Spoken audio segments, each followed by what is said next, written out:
হে মহাবীর অর্জুন, নিজেকে জড় ইন্দ্রিয় মন ও বুদ্ধির অতীত মনে করে নিশ্চেত্তিকা বুদ্ধির দ্বারা মনকে স্থির করো এবং এভাবে চিৎ শক্তির দ্বারা কামরূপ দুর্জয় শত্রুকে তুমি নাশ করো, তাহলে তোমার কাছে জ্ঞান উদ্ভাসিত হয়ে উঠবে। নমস্কার, জ্ঞানোন্বেষণ চ্যানেলের পক্ষ থেকে আপনাদের সকলকে শুভেচ্ছা, প্রীতি, অভিনন্দন এবং সহস্র কোটি প্রণাম জানিয়ে শুরু করছি শ্রীমদ্ ভাগবত গীতার ৩য় অধ্যায়। শুনতে থাকুন। শ্রেয়ান সাধর্ম বিগুণ পরধর্মাৎ অনুষ্ঠিতাৎ সাধর্মে নিধ্বংস পরো ধর্ম ভয়াবহ। ৩৫ নম্বর শ্লোক, বাংলা অর্থ। স্বধর্মে অনুষ্ঠান দোষযুক্ত হলেও, অর্থাৎ উত্তম রূপে অনুষ্ঠান পরধর্ম স্বধর্ম অপেক্ষা নিকৃষ্টতর। স্বধর্ম পালন করতে করতে মৃত্যু মঙ্গলজনক, কিন্তু পরধর্ম গ্রহণ করা বিপজ্জনক। পরিষ্কারভাবে কথাটা বোঝা যাচ্ছে যে এখানে স্বধর্ম হচ্ছে আত্মতত্ত্ব। তাই যারা আত্মার অনুগামী, আত্মাকে অনুশীলন করেন, ধ্যান করেন, তার ভজনা করেন, তারা আত্মাকে প্রাপ্ত হয়। আর যারা ইন্দ্রিয়গামী হয়ে ইন্দ্রিয়ের সঙ্গে সঙ্গে চলেন, তারা কি হয়, বহির্ভূত হয়ে যায়, অর্থাৎ ভগবানের মুখ্যস্থান পায় না। কারণ ইন্দ্রিয় খুব কঠিন, তাদেরকে তৃপ্তি করা যায় না, আগুনের ন্যায়। এবার অর্জুন বাচ, এতগুলো বলার পরে কি হলো, অর্জুনের প্রশ্ন জাগছে। দেখুন, অর্জুন বাচ অথ কেন প্রযুক্ত আহং পাপং চারতি পুরুষঃ অনিচ্ছন্নবে বার্ষ্ণেয় বলাদীপ নিয়োজিতঃ। অর্জুন বলেন, হে বার্ষ্ণেয় বিষ্ণু দিকের শ্রীকৃষ্ণ, মানুষ কার দ্বারা চালিত হয়ে অনিচ্ছা সত্ত্বেও যেন জোর করে পাপ আচরণ করে বা পাপ আচরণে প্রবৃত্ত হয়?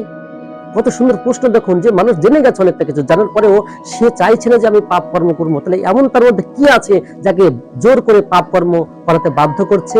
দেখুন, শ্রী ভগবান বাচ, ভগবান বলছো, কাম এস ক্রোধ এস রজগুণ সমুদ্ভবঃ মহাশান মহাপাপন বিদ্যা নাম নাম। বাংলার্থ, পরমেশ্বর ভগবান বলেন, হে অর্জুন, রজগুণ থেকেই সমস্ত কামই মানুষকে এই পাপ থেকে এই পাপে প্রবৃত্ত করে এবং কাম ক্রোধে পরিণত হয়। অর্থাৎ রজগুণ থেকেই কাম আর পাপ হয়। কাম সর্বগ্রাসী, পাপাত্মক। কামকেই জীবের প্রধান শত্রু বলে জানবে। যিনি কামকে বিনাশ করতে পেরেছে, তিনি তো পুরুষোত্তম। ধূমেনা ব্রিয়ত বহ্নির যথা দর্শম অনলেন চ যথা ব্লেনাবৃত গর্ভং স্থতা তেনাদামাবৃতাম। এখানে ভগবান শ্রীকৃষ্ণ 3টি উদাহরণ নিয়েছেন, যেমন সাধারণ ব্যক্তিকে বোঝানোর জন্য উদাহরণের প্রয়োজন পড়ে, আপনারা জানেন, দিচ্ছে। যেমন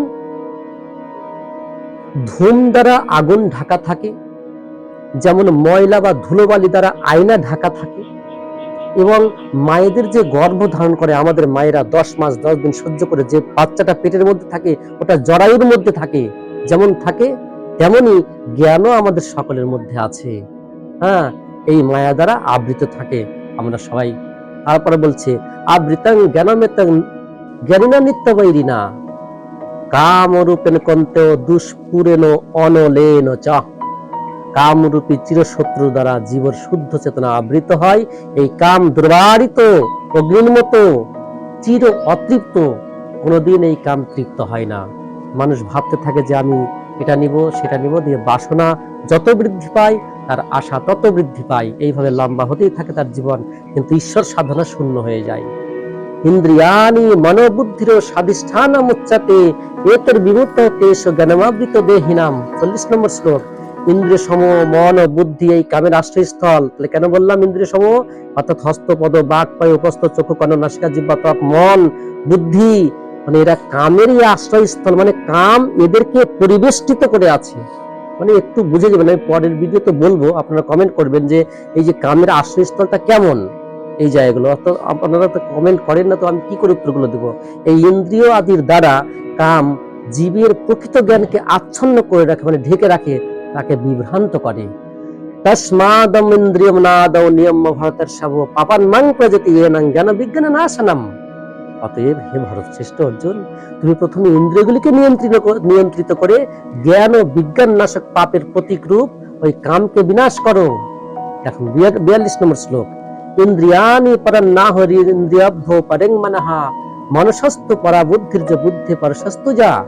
স্থূল পদার্থ অর্থাৎ ক্ষিতীয় তেজ মরুদ বাম শব্দ স্পর্শ রূপরস গন্ধ, এইগুলি ইন্দ্রিয়গুলি থেকে মন শ্রেয়, মন থেকে বুদ্ধি শ্রেষ্ঠ, আর বুদ্ধি থেকে যিনি শ্রেষ্ঠ তিনি আত্মা সবচেয়ে শ্রেষ্ঠ।